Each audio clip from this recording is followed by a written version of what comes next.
Beli emas, duit tak habis. Tak beli emas, duit habis.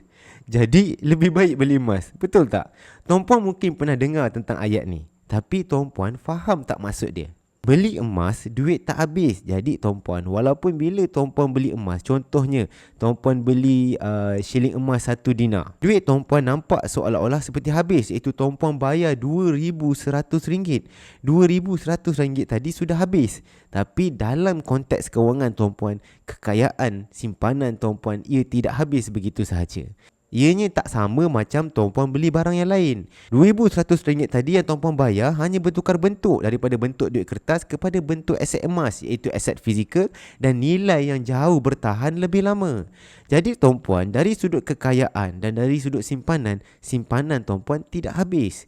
Duit itu hanya bertukar bentuk daripada bentuk kertas kepada bentuk emas. Pun tuan-puan nampak duit tuan-puan seolah-olah habis, tapi sebenarnya itu bagus sebab tuan-puan rasa tak berduit.